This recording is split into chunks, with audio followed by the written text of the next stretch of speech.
What if we could learn from outstanding leaders in business, sports, and education from some of the best voices in corporate America?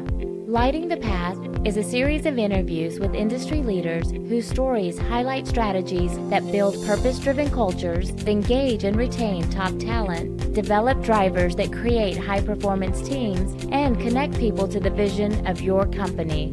Join us to hear from game-changing, talented leaders whose paths make a difference at work and at home.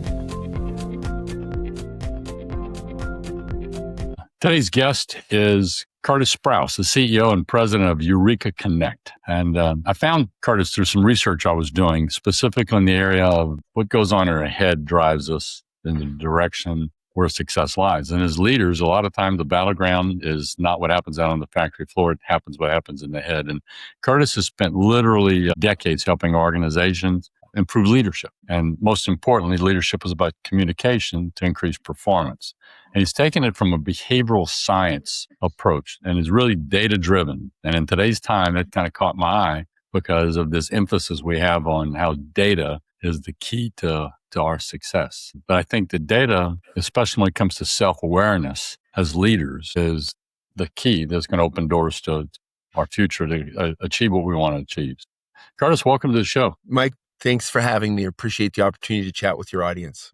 You're welcome. I want to talk to you about this track record that you've been on. How did you choose or be led to move down the road that you're down? What was the catalyst for you? I have a finance and accounting background, and I had worked with, had been a leader of a number of companies over the years, and really became fascinated in the idea of translation, taking ideas from concept to market in the biomedical healthcare space in particular. And what I discerned from my experiences was that we don't really teach people how to lead. We put them in increased roles of responsibility, and we hope that they figure it out.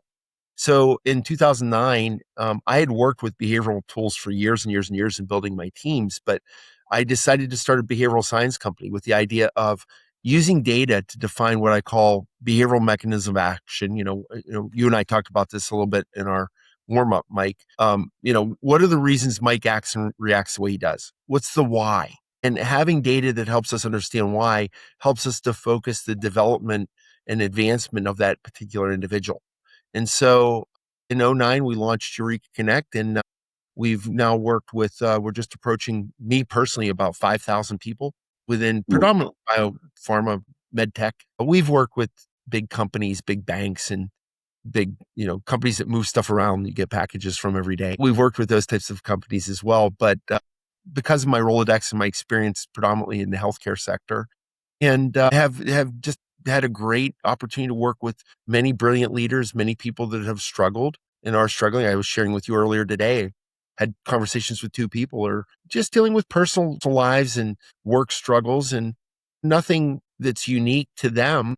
But for them in this moment, it's a challenging time, challenging things affecting them and their health and their stress levels and their ability to be effective as contributors to their teams. Yeah, while you work in the healthcare space, what you do in that space really is what I call overarching principles. It's about leadership, no matter what the niche, no matter what the industry. Leadership is about guiding the lives of other people. And I believe that leadership in today's time, the big buzzword you see going on is engagement. And leadership is about getting people engaged to the cause, to the direction. And I want to start this thing off by talking about leaders' willingness to really look in the mirror and develop themselves. Because that literally, from your experience, your data, that's a single driving force that really sets the tone for the organization, doesn't it? Absolutely. I think what I would add to your word engagement is quality of engagement.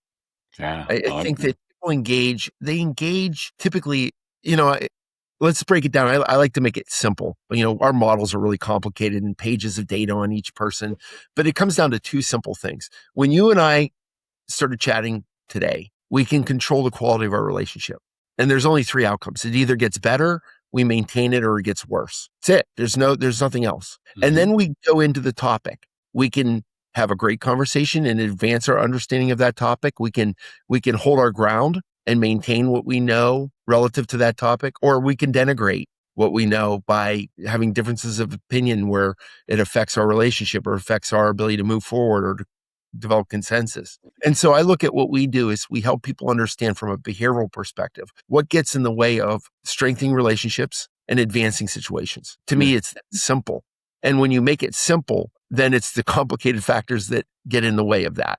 And so I think it's the quality of that relationship and engagement that I would stress, meaning, am I always working on the relationship first and building that as a precursor to navigating situations that can become more difficult and challenging in our lives? Yeah, this may sound like a sophomore question, but as a leader, what do I need to do in the workplace, in the marketplace, to be able to recognize that I've got to make something happen, deliver service, deliver product, whatever, that something's got to go out the door so I can charge somebody to bring revenue in. How do I put employee engagement in front of that? What I find is many people, their errors in behavior or in engagement occur from being focused on self and not the team. Self-preservation, self-promotion, self. And organizations, it's too complicated. The markets that we're navigating, the dynamics of AI, how we utilize and leverage AI relative to maintaining a strong understanding of what the individual's role and responsibility is and using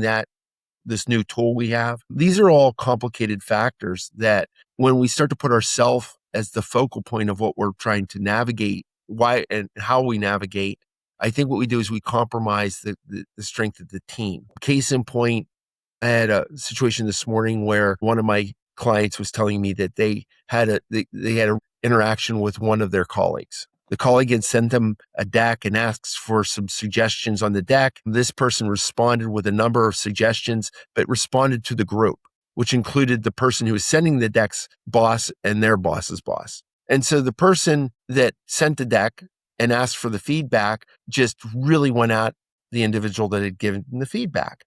And this person, the person that was given the feedback, was really upset by the way their colleague had responded to them. And I said, well, maybe you shouldn't have given the advice in a group text, because what you did was you embarrassed the sender. And they said, no, you didn't do anything wrong from a content perspective. The suggestions you made were right. But the fact that you exposed that the other person hadn't caught them ahead of time, you made them look bad. So the response they had was to defend themselves and to get angry and to direct that anger towards you. And so we talked through it. And I said, look, what you did wasn't wrong, but it wasn't to the best of your ability. As you've been thinking, you would have just gone back to them and said, hey, Mike, why don't you and I go through the deck before we send it back to the team? And I can give you some things to I would incorporate, and then you can send it out to everyone else. And you can take credit for the revisions. Right? Yeah. As opposed to, I need to get credit that I pointed out that you were wrong on all these different levels. And so again, it's no one meant any harm in that, but because somebody was embarrassed, it escalated. And now you got two people that are sideways, and who knows how everybody else who was copied on it is reacting to, well, geez, that deck wasn't very good. And maybe they wouldn't have noticed had they not had one of their colleagues point out that it had all these problems with it. So again, it's just an example of how something very, very simple, a slide deck, can cause a relationship to go bad, can cause people to look bad, cause people to react poorly. And it's a slide deck. People send them out every day. Yeah, and what you're talking about is the lack of self-awareness in that story has to do with the person not taking responsibility for the communication of the idea. This was my intent. I didn't intend any harm. I just answered the question. I didn't think that by doing this would make them look bad. And the other person is making up a story of, he's throwing me under the bus. He's doing, he's making me look bad. Right. And so you have stories that are going on in people's minds that are now flipping. My favorite subject to talk about is triggers. It's that we all have them. We all carry stuff in from our past, and situations and circumstances causes a trigger that causes an emotional response that is more intense than what we'd like for it to be. And so I'd love your focus on, to start this off with, form of self-awareness. Anything else in your history that you found from a leadership standpoint, or maybe just broaden out the teams? If you look at the effective teams you've worked with, what separates those that truly thrive versus just function? I think that great leaders, the ones that I've worked with, they get their teams to think. They don't tell them what they have to think. Meaning, you have leaders that manage people, micromanage. Send me the deck. Like the scenario I just shared with you, the deck ended up going to the CEO for feedback. A CEO should not be giving feedback on a deck. If it gets to the CEO, everybody else messed up. The CEO of the company should not be the one editing the deck. I mean, why do you have all these VPs and EVPs if you need a CEO to edit the deck, right? Mm-hmm. So I think it's an immaturity of a company and the people within that company that, I want to send the deck right to the CEO and get his or her feedback. So there's a maturity within these companies that I think is at times lacking. I always say, if you want to do well in your life, make your boss look good. Make your boss's life easier and make them look good. And most of the time, that's going to work to your advantage. Yeah, there are some times where it doesn't, but more often than not, it does. Yeah. I mean, I've always coveted people that made me look good, right? Sure. So, and when you try to do things like go around your boss or go above their head or her head, eventually it's going to get you. And that should be common sense, right? Here's the way I explained it to somebody the other day. A good friend of mine, Jim, I'll call him out, Jim Cavan. He said, you learn everything you need to know on the playground. Everything you need to know, you learn on the playground. So let's say, Mike, you're the CEO of the company, okay? And you've got all your employees are your students, and they're all out playing in the playground, and you're monitoring your students in the playground, okay? And Sally and Johnny are fighting in the sandbox. If Sally and Johnny are fighting in the sandbox, Mike's got to go over and deal with that. And now what he's not doing is he's not watching any threat that could be outside the playground. He's not looking for the thing that within the confines of the playground, if everything is working properly, your focus should be on what's outside the playground that could hurt the students. Mm-hmm. And the minute you have to focus on the sandbox or the swing set or the seesaw, you're now focusing on the threats that could be outside, the board of directors, the investors, right? Right. The clients, the competition. Yeah, and that's how I look. Get your playground squared away so that everybody plays well on the playground, and then worry about the threats to the playground. Yeah. And what happens is that I found that sometimes leaders have a tendency if things going really well, they'll have a tendency sometimes inadvertently go and break something just so they have something to fix. Just because that's your sense of self-worth. I was talking to one of my clients, a leader was sitting there going, so where's my value? I don't feel like I have anything to do, because what's happening is, like for me, my value came in to go and make a sale because we needed to buy a new copier. Go make a sale because we need to do this. So my activity was tied to generating revenue. Then when it was time for me to scale and add somebody in, and then they started making sales, well, I didn't have the client relationship anymore. And so it was harder for me to measure my value. Mm. I had to change that mindset. And I love what you talked about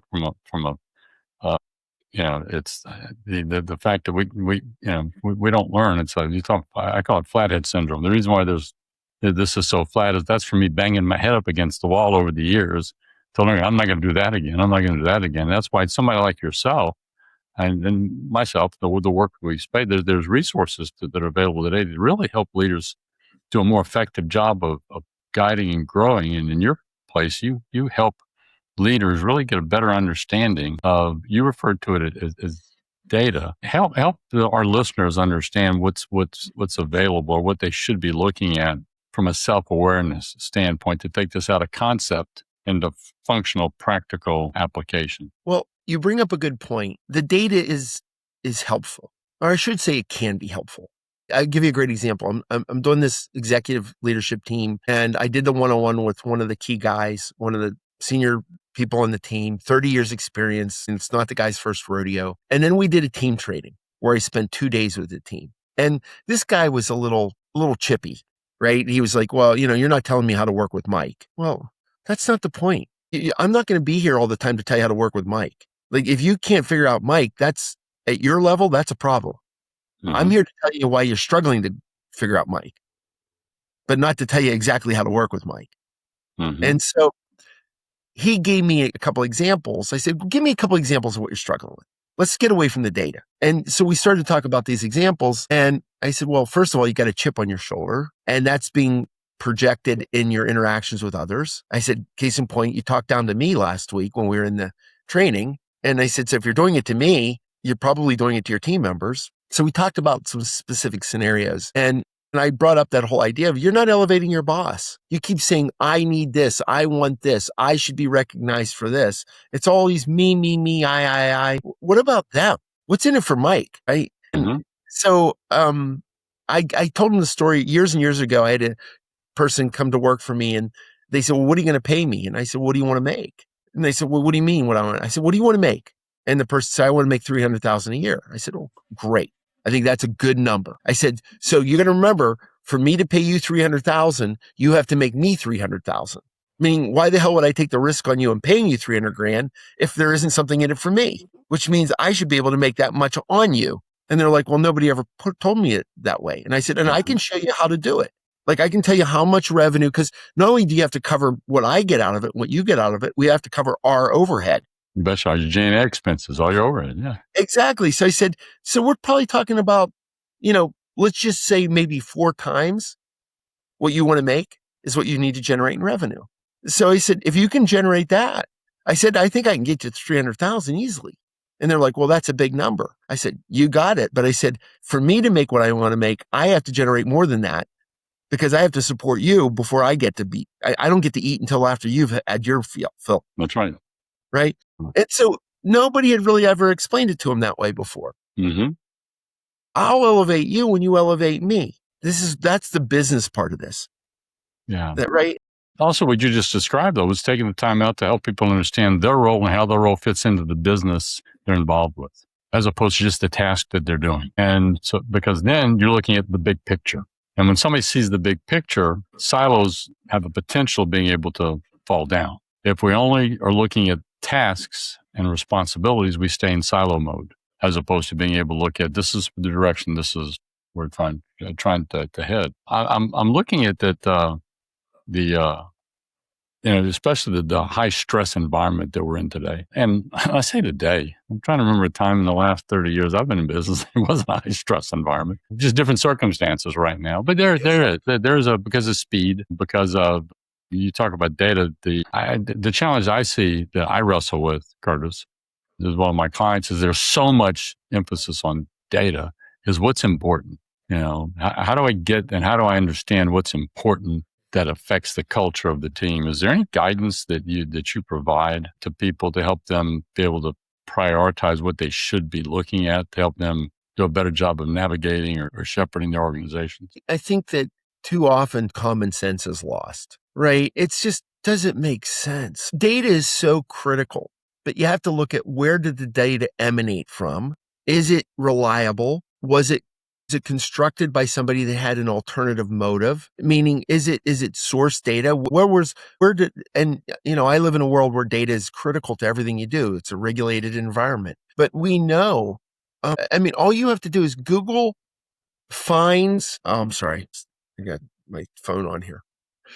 All you have to do is Google the number of fines that have been exacted against pharmaceutical companies over the last 10 years and how much they've paid in damages or fines or lawsuits to settle lawsuits. It's in the billions of dollars, each company in the billions of dollars. Now, that's in a regulated environment. That's in a place where you have FDA evaluating data and making determinations on safety and efficacy of a drug, as an example. And even with a regulated environment, these companies put stuff out that harms the client, the customer, significantly harms them to the point where they have to pay billions in damages. So if that exists in a regulated environment, when the environment is not regulated, what happens? Do you think people get better? They make better decisions? They're more honest? No, of course not. So you use common sense to say, if something is not regulated and if there is no repercussions to people acting badly, will they act badly? Absolutely. Then the question is, how badly? And that's what you have to measure and determine. So I think people using common sense is first and foremost.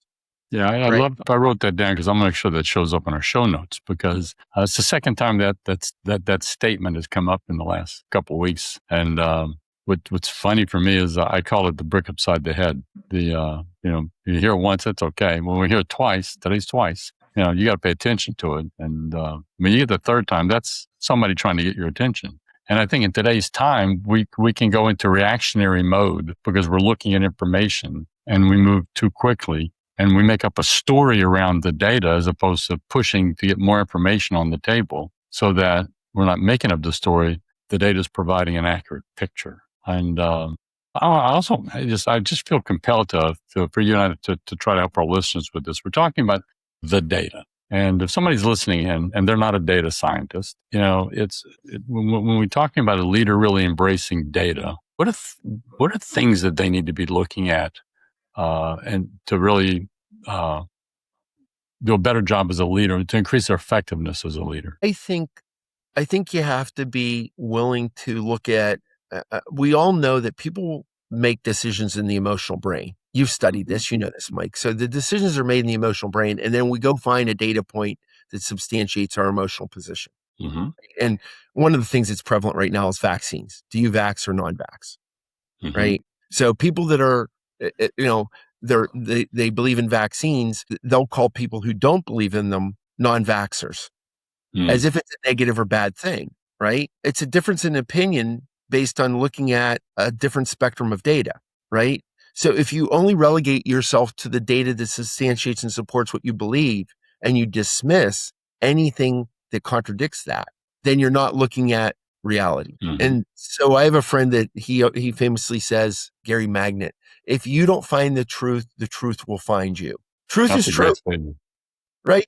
And so you can manipulate data or you can ignore data, but in the end, the truth will come out. And whether it's in your lifetime or in another lifetime, people will come to terms and say, do you believe back at this point in time, they thought that the world was flat? Yeah, there are people that believed it with every ounce of their being. They believed the world was flat. And even though the scientists had started to prove mathematically that it wasn't, people still rejected the premise that the world wasn't flat. Well, it was flat, right? So now we know. No one would argue with you that the world is not flat. No one would argue that. But there was a time where people would, and you and I could come up with 100 examples of stuff that we believed that we now know not to be true, right? People died for those beliefs. Like, for instance, let's go back to the witch trials. Let's throw her in the water. If she can swim, she must be a witch. If she can't swim, then she wasn't one, and she drowns. Yeah. It scares me. She wasn't a witch. Look, she wasn't a witch. I saw something the other day that there's still a flat earth society out there. That's just crazy. I mean, it's like, in our opinion. But the reason I make that statement has to do with, I love what you're saying about pursuing the truth. That there's energy and there's effort to be able to push, I call it peeling the onion, to be able to push to go and get the essence of whatever it is, whether it is in logistics, which is very data driven. That's easy to understand. I love the subject you keep talking about has to do with human interaction. What's the data around human interaction and making that a priority as a leader, as opposed to looking at the bytes and bots? But what's the human interaction and what's affecting that? And to be able to do it non-judgmentally. So the data is overwhelming on this. The number one factor in high performance, nothing even comes close to it, is what I call social acuity. It's the intersection between social skills and goodwill. My ability to connect to Mike and show genuine care and compassion for Mike. There's nothing else that even comes close to it. Meaning, think about this. Trust emanates from a connection that you and I share, and that you know that I care about you, and I know that you care about me. You take, for instance, your wife. Mm-hmm. Do you trust your wife? Emphatically. Does she trust you? Hopefully, emphatically. Yeah, and that is the result of many years. You shared with me 20 years of knowing each other, and it's a famous line. It's one of my favorite lines from the movie Meet Joe Black with Brad Pitt, and he's portraying death. And the scene is that he is asking the brother-in-law of the main character, Anthony Hopkins, who's a billionaire, who's Brad Pitt, death has come to take Anthony Hopkins, and he's sharing some of his life. He's being death is in his life to sort of observe it before he takes this billionaire off, right? And he doesn't understand love. Death is struggling with the concept of love. And he says to the brother-in-law, what is love? And the brother-in-law said, love is when you know the worst thing about someone, and that's okay. That you accept them for their faults and you still love them. And I think that that's something that we fail to teach our kids, and we fail to teach people in the work environment. You have to care about people to treat them with the level of respect that gets you to that next level. I don't know, did you ever play sports, Mike? Yeah, I grew 9 inches in 1 year, so that moved me into the basketball arena. Okay, so great, basketball. I'm sure you played on teams that were good and teams that weren't so good. Mm-hmm. I played on teams that were championship caliber and teams that, couldn't get out of their own way. The difference between the good ones probably was never the athletes. It was the relationship of the people in the team. And if you look at anything that John Wooden has written on leadership, it always starts with, what is your role and responsibility to the team, and that you execute on your role and you do your job, right? But you're doing that job for the good of the team, not for self. And I believe that scenario is strengthened when I genuinely care for Mike, when I care for him, and I tell many of the teams that I work with, I don't think the word love is too light. To tell someone in a work environment that I love you, I care about you that much, I think it elevates you to your commitment to them and what you're willing to contribute as a team member. So I think relationships are first and foremost the most important thing. I always say, never ask anybody for anything until you ask them how they are, with care and compassion. Yeah, I talk about start on the human side before I get to the business side. Start that, and then end on the human side. With the interaction. Yeah, it's interesting that Curtis, I just was talking to Con about this the other day. We're talking about the word culture. And the point that we finally got to was that there was a couple of new people they just hired, and I asked a question that turned out to be much more profound than I thought it was going to be. But it came as we were talking to these new guys coming in. I said, I've got a question for you. What's your role in shaping the culture of this organization? Anyway, they've only been on board for 3 weeks. And what's your role? What's your responsibility for shaping the culture? And it then said, here's the culture. Now, what do you need to do in order to protect it, preserve it, grow it, make it deeper? And afterwards, the managing partner and I got involved in a conversation about this, about how important that's a conversation that as leaders we need to have as we train and develop people and shape the culture, is making that the culture isn't shaped from top down. Culture is actually shaped from bottom up. It's how the people in the organization think and act. It doesn't matter what the CEO says. Can you create an environment and collect a group of people that are acting and thinking and believing and doing the way you want them to do? And that's that human interaction that you're talking about. I think it's critical. Yeah, I would agree that I think culture is shaped predominantly from the bottom up. But I do think a narcissistic CEO can disrupt culture significantly. Oh, totally.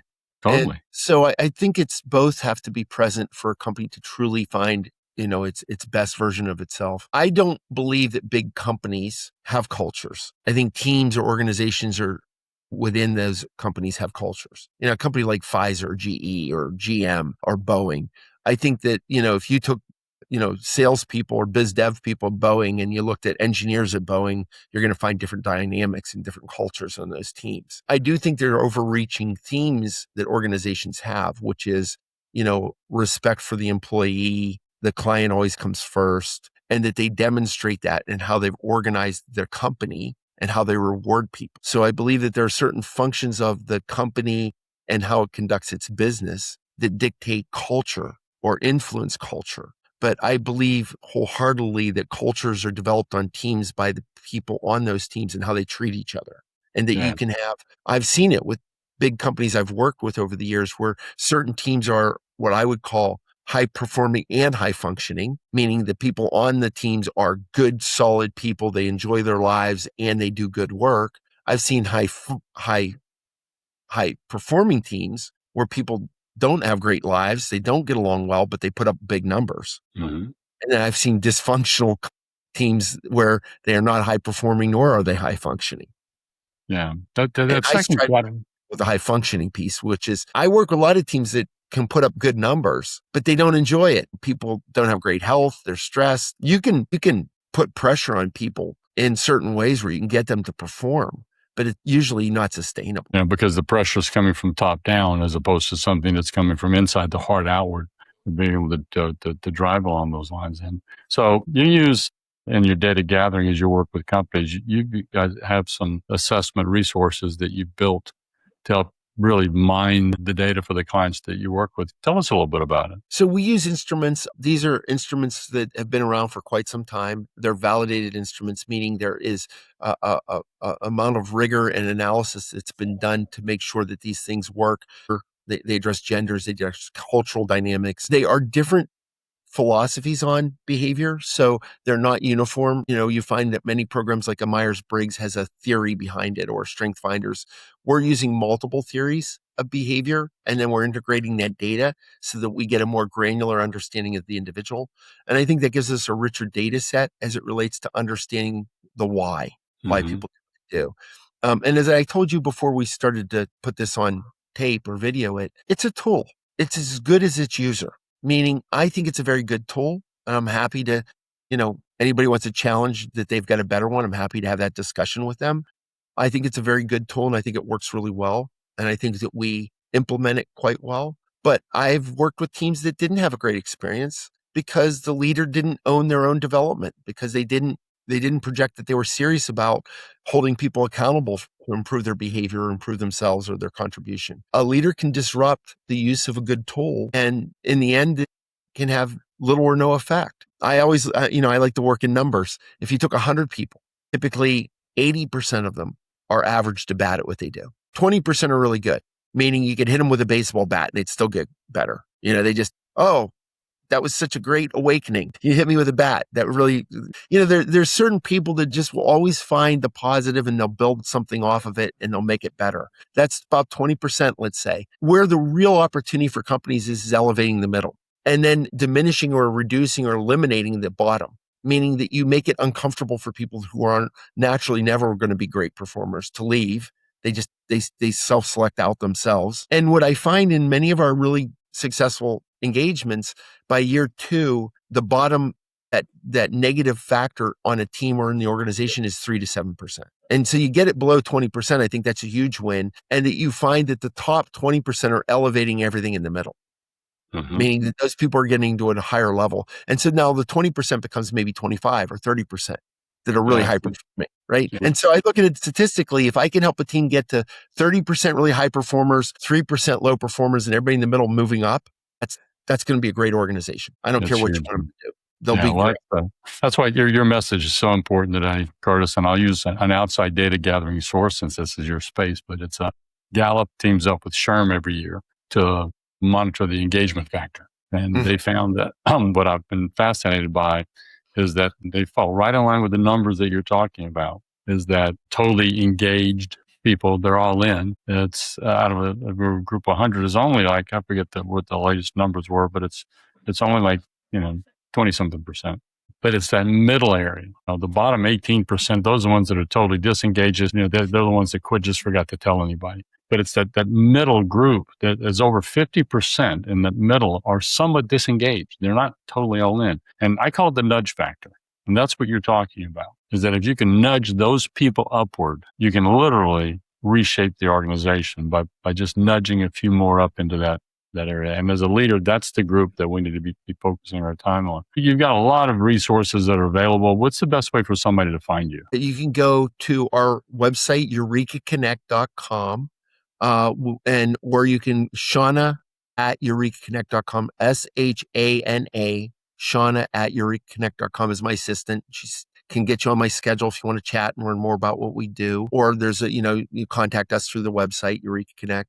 And then I also run a not-for-profit called the Institute for Biomedical Entrepreneurship. It's a 5-day course on translation where we help innovators take ideas from concept to market. I'm proud that we've had 500 graduates to the program since 2017, and we've started or advanced over 250 companies in that time period. And that's IBEinc.org, IBEinc.org. And again, Shauna can also help you connect to Kelly Sullivan, who's our executive director, or the website itself has a contact us option. So we'll drop all this in the show notes also for you. Hey, look, it's been great visiting with you. Wish you great success as you continue using data to shape lives. Thank you, Mike. Thanks for joining us today on Lighting the Path, Strategies for Tomorrow's Leaders. If anything in this podcast speaks to you, if I've challenged you, or if you want to spend time digging into this subject a little deeper, or if you disagree with me, reach out.